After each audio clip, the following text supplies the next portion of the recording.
Namaku Rina. Aku bekerja sebagai asisten rumah tangga di sebuah keluarga kaya yang tinggal di kawasan elit. Hidupku sederhana, tapi aku bersyukur karena pekerjaan ini membantu menghidupi keluargaku di kampung. Majikanku, Pak Anton, adalah pria berusia 40-an yang tampak ramah. Istrinya sering pergi keluar kota untuk urusan bisnis, sementara aku tinggal di rumah bersama mereka, mengurus pekerjaan sehari-hari. Segalanya berjalan normal hingga malam itu. Malam itu, rumah terasa lebih sepi dari biasanya.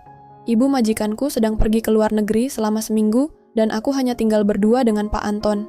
"Rina," panggilnya dari ruang tamu. Aku segera mengeringkan tangan dan menghampirinya. Pak Anton duduk di sofa, tangannya memegang gelas anggur. Wajahnya tampak lelah, tapi matanya menatapku dengan cara yang membuatku tidak nyaman. "Ya Pak, ada yang bisa saya bantu?" Tanyaku sopan. Dia tersenyum tipis. "Duduk dulu, aku mau bicara." Aku ragu, tapi akhirnya duduk di ujung sofa, menjaga jarak.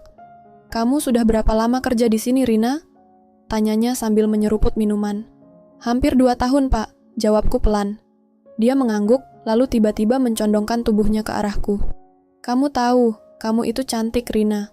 Aku heran kenapa belum ada yang melamar kamu." Aku tersenyum kaku. "Terima kasih, Pak. Saya masih fokus bekerja untuk keluarga saya." Tapi perkataannya berikutnya membuatku gemetar. "Kamu tahu, kan, aku bisa bantu apa saja. Kalau kamu mau, aku bisa kasih lebih dari gaji bulananmu." Aku berdiri dengan gugup. "Maaf, Pak, kalau tidak ada lagi yang perlu saya lakukan, saya mau istirahat." Saat aku hendak melangkah pergi, dia meraih tanganku. "Jangan cepat-cepat pergi, Rina. Aku belum selesai bicara." Aku mencoba melepaskan tangannya, tapi dia memegangku lebih erat. "Pak, tolong, lepaskan!" teriakku. Namun, suaraku seakan tenggelam di dalam rumah yang besar dan sunyi itu. Pak Anton berdiri, menarikku ke sofa. Aku berusaha melawan, tapi tenagaku tidak cukup kuat. Malam itu mengubah segalanya. Aku merasa hancur, kotor, dan tak berdaya. Pagi harinya, aku ingin pergi dari rumah itu, tapi bayangan tentang keluargaku di kampung membuatku bertahan.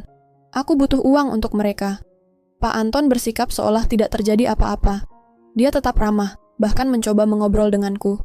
Tapi aku tidak bisa menatap wajahnya. Setiap kali dia berada di dekatku, tubuhku gemetar. Hingga suatu hari, seorang teman yang bekerja di rumah sebelah, Lina, datang menemuiku. "Rina, kamu kenapa? Wajahmu pucat terus belakangan ini." Tanyanya dengan cemas. Aku ingin menceritakan semuanya, tapi lidahku terasa keluh. "Tidak apa-apa, Lina. Aku hanya kurang tidur," jawabku singkat. Tapi Lina tidak percaya. Dia terus mendesakku hingga akhirnya aku menangis dan menceritakan semuanya. "Rina, kamu tidak bisa diam saja. Kamu harus lapor polisi," katanya dengan nada marah. Tapi aku menggeleng. "Tidak, Lina, aku tidak bisa. Aku butuh pekerjaan ini. Kalau aku keluar, siapa yang akan membiayai adik-adikku sekolah?" Lina memegang tanganku erat. "Tapi, sampai kapan kamu mau bertahan?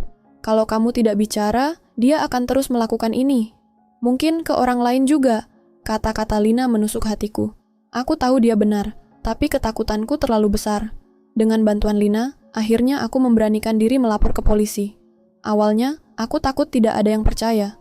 Tapi petugas kepolisian menyambutku dengan serius, dan penyelidikan pun dimulai. Pak Anton menyangkal semua tuduhan, bahkan mencoba memfitnahku dengan mengatakan, aku hanya ingin uang. Tapi, bukti dari pemeriksaan medis dan kesaksianku cukup untuk menyeretnya ke meja hijau. Aku tahu, hidupku tidak akan pernah sama lagi. Tapi malam kelam itu memberiku pelajaran penting. Aku tidak sendiri. Dengan keberanian dan dukungan dari orang-orang yang peduli, aku bisa melawan. Tidak ada seorang pun yang berhak memperlakukan kita dengan tidak hormat. Jika kamu berada di situasi seperti ini, jangan pernah takut untuk bersuara. Karena kebenaran akan selalu menemukan jalannya.